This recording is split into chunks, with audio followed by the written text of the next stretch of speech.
더불어민주당이 최근에 이 상속세 문제에 좀 시정을 하자 이렇게 얘기를 했습니다. 우리 이현주 최고위원이 적절하게 지적하신 것처럼 지금 28년 전에 만든 면세 기준, 배우자 또는 기초공제 각 5억씩 10억까지 이게 지금 28년이 지났습니다. 그 사이에 물가도 올랐는데 집값도 올랐는데 그 기준을 그대로 유지하니까 아무것도 늘어난 거 없이 세금이 늘어난 겁니다. 이 서민들의 세금이 늘어났잖아요. 우리가 이 감세를 해주자는 게 아니고 사실은 증세를 막자는 겁니다. 똑같은 문제가 월급쟁이들한테도 있어요. 아니 무슨 뭐 재벌이니 초부자들은 세금을 다 깎아줬는데 월급쟁이들은 과표 구간을 그대로 유지를 하니까 명목임금이 올라가면 누진과세 구간에 들어가게 되잖아요. 뭐 실제로 소득은 늘지 않았는데 세금이 늘어나는 거예요. 실질적으로. 이거 증세 당한 거 아닙니까? 이거 부당하죠. 이런 거 좀 고치자는 거예요. 실질적으로 공평하게, 실질적으로 평등하게 만들자.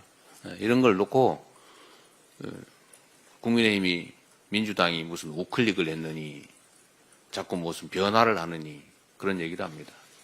세상이 바뀌고 상황이 바뀌었는데도 변하지 않으면 그런 거를 바보라 그럽니다. 바보.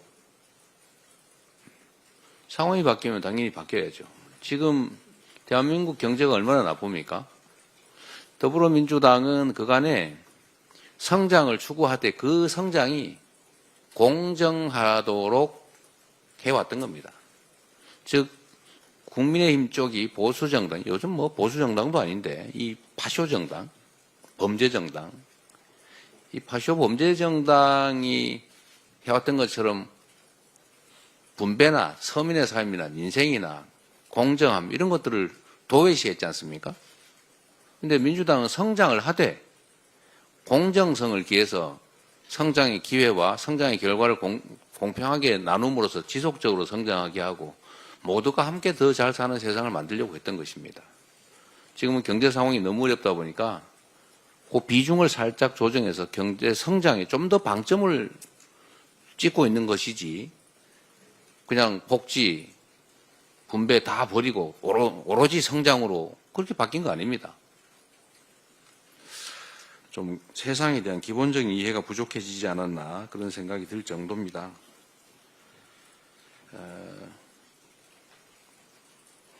경제 문제에 관한 한 제가 확실하게 말씀드릴 수 있습니다. 국민의힘보다는 낫습니다. 민주당. 아무리 부족하고 못나도 국민의힘보다는 분명히 낫습니다. 제가 장담하는데 제가 계속 저걸 쳐다보고 있잖아요. 매일. 오늘 다행히 환율이 1441원까지 좀 내려가고 있어서 다행인데 코스피 지수가 지금 2500에서 겨우 2600대로 겨우 턱걸이 하고 있어요. 민주당이 집권을 하면 특별한 변화 없이도 저게 2000대인데 저 3000대 찍을 겁니다. 왜 그러냐? 아주 단순해요. 일단 시장이 공정해질 것입니다. 주가 조작하면 혼낼 거예요. 주가 조작해서 수십억씩 수백억씩 벌고 수만 명, 수십만 명한테 피눈물을 흘리게 해도 아무도 책임을 묻지 않으니 누가 투자하려고 그러겠어요. 뭐 외국인 투자자들이 웬만해서 투자하겠습니까? 이런 불공정한 나라에. 불공정이 증명되고 있잖아요. 이 불투명성이. 그리고 멀쩡한 회사 쪼개가지고 자회사 만들어서 마음대로 주가 떨어뜨리는 소수의 대주주가 이익 보는 이런 거 고쳐야 되잖아요. 상법 개정해야죠. 원래는 자본시장법을 개정해야 됩니다. 근데 자본시장법을 개정하려니까 국민의힘이 반대하잖아요. 그러니까 할 수 없이 상법 개정을 하고 있는 거예요. 그리고 한반도 평화 문제가 주가에 영향을 미치지 않습니까? 지금 한반도의 군사적 긴장이 커지니까 코리아 디스카운트가 심해져서 이 주가에 영향을 줘요. 그게 5%라고 해도 얼마입니까? 엄청나죠. 근데 민주당이 대화하고 한반도를 좀 더 안정시키면 당연히 주가가 올라가겠죠. 그리고 지금 국민의힘 정권처럼 맨날 거짓말에 남 헐뜯기나 하고 집권당인지 산당인지 이 알 수 없는 이런 행태를 계속 보이면 산업 경제 정책이 사라지지 않습니까? 도대체 이 나라의 경제 방향이 뭔지 산업 정책이 뭔지 전혀 몰라요.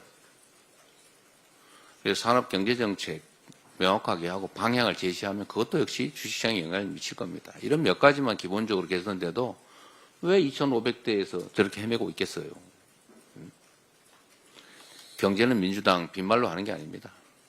그리고 하나 더 붙여서 경제는 민주당뿐만 아니라 안보도 민주당입니다.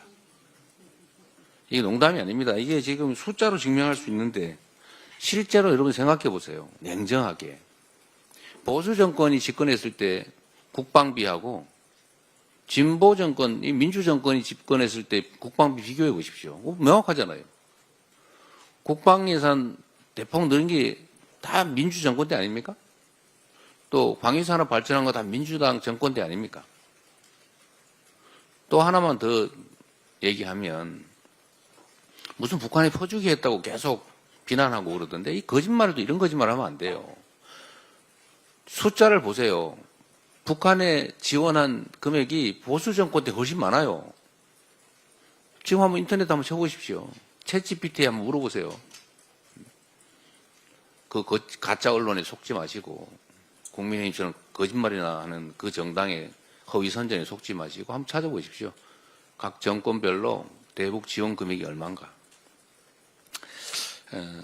정치는 최소한의 사실에 기초해서 해야 되지 않겠습니까? 요즘 국민의힘 거짓말 너무 많이 해요.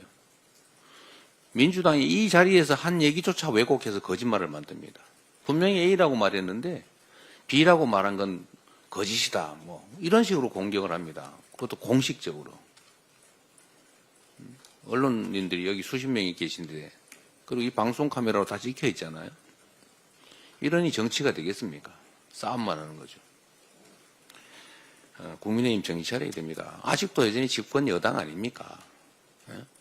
이 내란을 일으킨 그러나 구속된 그 윤석열이 1호 당원이라면서요. 집권 여당 맞지 않습니까? 나라 살림을 형식적으로 책임을 지고 있는 상태이기 때문에 최소한의 양식을 갖춰야 됩니다. 최소한의 책임감을 가져야 된다. 그 초딩들도 이러지 않습니다. 반장 시켜놓으면 책임감 가지고 이래요. 근데 어떻게 5,200만 이 국민들 운명을 책임지는 국가를 권력을 맡고 있으면서 뭐 이런 거짓말에 무책임하게 발목이나 잡고 거짓말이나 하고 이러면 되겠습니까? 정말로 중요한 거는 헌정질서 파괴 행위에 동조하면 안 됩니다. 지금 헌정질서 파괴하고 있잖아요. 민주공화국의 기본 질서를 망가뜨리고 있지 않습니까? 거기에 동조하고 있잖아요. 그런 짓들을 하면서 어떻게 이 나라 주권자들을 대신한다고 할 수 있겠습니까? 하도 답답해서 좀 말이 길었습니다. 정신 차리기 바랍니다. 회의를 마치겠습니다.